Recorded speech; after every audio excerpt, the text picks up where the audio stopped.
আজকের গল্প ডিভোর্সি লিখেছেন লেখক সরজিৎ ঘোষ। বিয়ে করার জন্য আর মেয়ে পেলি না? ছি ছি, সমাজে মুখ দেখাবো কি করে? আমি তনয়াকে ভালোবাসি মা, রাখ তোর ভালোবাসা। তা বলে এই ডিভোর্সি একটা মেয়েকে? ওর পরিচয় ডিভোর্সি নয়, ও খুব ভালো মনের মেয়ে। থাক, তোমাকে আর ওর হয়ে সাফাই গাইতে হবে না। কোত্থেকে অজাত কুজাতকে ধরে নিয়ে চলে এলি? এইসব মেয়েদের আমি ভালো করে চিনি, না হলে তোর মতো ছেলেকে ফাঁসাতে পারে? মা, তুমি অনেকক্ষণ থেকেই আজে বাজে বলে যাচ্ছ। এসব বলে তুমি অন্তত ওকে আর অপমান করো না। তুই তো এমন ছিলি না, মায়ের মুখের ওপর কথা বলার সাহস দেখাস কি করে? বন্দনা, তুমি কি সব বলছো?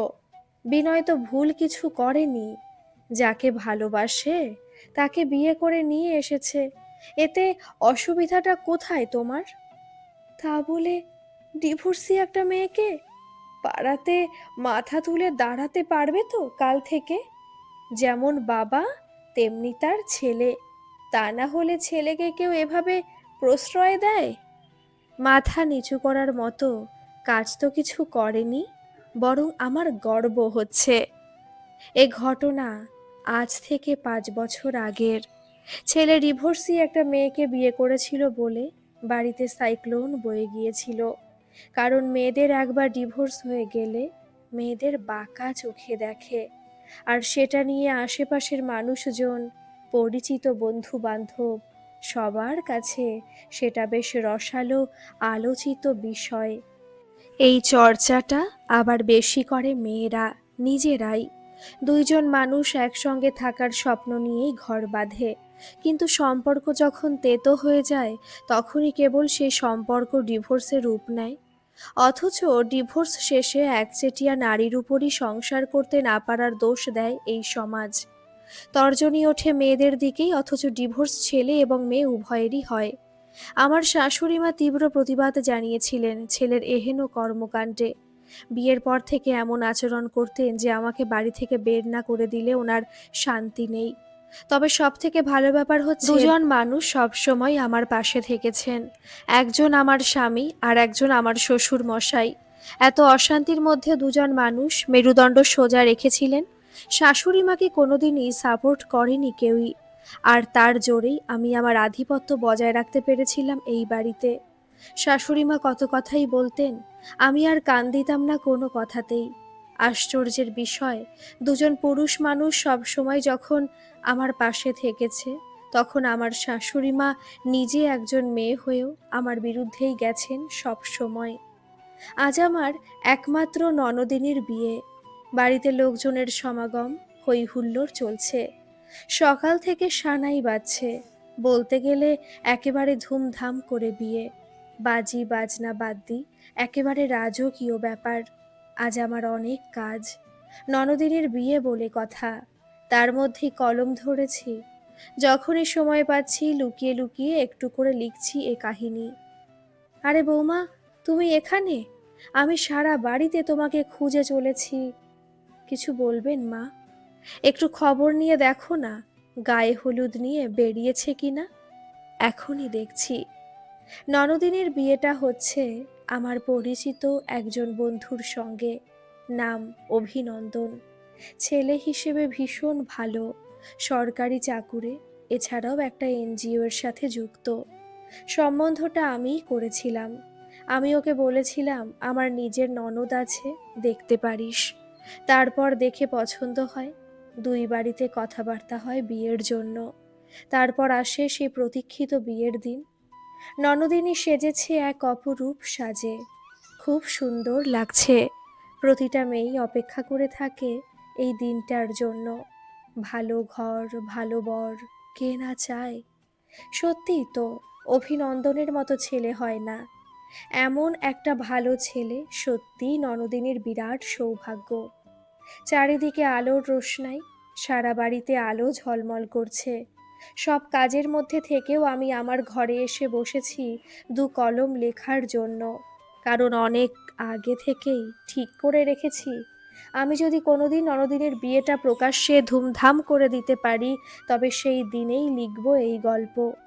তো লিখতে যাব অমনি আবার ছুটে আসেন শাশুড়ি মা। আমাকে কাছছাড়া করতে চান না আজ। আমাকে ঘরের মধ্যে বসে থাকতে দেখে শাশুড়ি মা বলে উঠলেন, ওমা এ কি, এখনো তুমি সাজগোজ করনি বৌমা? বর আসার টাইম তো হয়ে গেল। এই যে মা, এখনই করে নিচ্ছি। শাড়িটা তোমার পছন্দ হয়েছে তো বৌমা? হ্যাঁ মা, ভীষণ। শাশুড়ি মার দেওয়া লাল বেনারসিটা পরে নি। এদিকে বাড়িতে নানা অতিথির আনাগোনা, সবাইকে সামলাতে হচ্ছে। বাড়ির বউ আমি, অতিথি আপ্যায়নের দিকটাও খেয়াল রাখছি। বন্ধু অভিনন্দন বরবেশে এসেছে বিয়ে করতে। ঠিক সময় শুভ লগ্নে আমার একমাত্র ননদিনীর সাথে সাত পাকে বাধা পড়েছে। এক নতুন জীবনের স্বপ্ন বাস্তবে রূপ পায় এবং বিয়ের পর্ব সমাপ্ত হয়। এতক্ষণ আপনারা ভাবছিলেন একজন মানুষ কি করে আবার একটা অন্য রূপে ফিরে এলো। যে মানুষটা তার ছেলের বউকে সহ্য করতেই পারতো না, সেই মানুষটাই আবার তার বৌমার সাথে এমন একটা ভালো সম্পর্ক কি করে তৈরি করলো। এখন সে কথায় আসা যাক। যাই হোক, বিয়ের পর থেকে আমার একটা নতুন সংসার হলো। আপাতত সেটাই আমি মনে করেছিলাম, কিন্তু বাড়িতে আমার শাশুড়ি মা মনে করতেন আমি একমাত্র মঙ্গল গ্রহ থেকে এসেছি। ওনারা পৃথিবীতেই থাকেন। এদিকে বাইরে বের হলে পাড়ার লোকজন একটু কানাঘুষো করত প্রথম প্রথম। তারপর থেকে সব ঠিক হয়ে গিয়েছিল। আমি অবশ্য বাইরের লোকের কথায় কান দিতাম না। শাশুড়ি মা কিন্তু প্রতিটা দিন আমার সাথে ঝামেলাই করে গেছেন। একদিন ছুটির দিনে সকলে খেতে বসেছেন, তো শ্বশুর মশাই নিজেই বললেন, এভাবে ঘরে বসে সময় নষ্ট না করে কিছু তো একটা করতে পারো বৌমা। এমন কথায় শাশুড়ি মা তো অগ্নিশর্মা, বললেন, বাড়ির বউ বাইরে বেরোবে কাজ করতে? কেন, বেরোলে কি হয়েছে? ওরও তো কিছু একটা করাও দরকার। তাছাড়া ওকে তো তুমি তোমার ছেলের বউ হিসেবে মেনেই নাওনি। তাহলে কবে থেকে বাড়ির বউ হলো আবার? শ্বশুর মশাইয়ের পূর্ণ সমর্থনে আমি বাইরে বেরোই, একটা ছোটোখাটো চাকরিও জোগাড় করি। তারপর আস্তে আস্তে নিজেও একটা এনজিওর সাথে যুক্ত হই। ওখানে গিয়ে দেখি কত ভালো ভালো মানুষ, পরিচয় হয় সবার সাথে।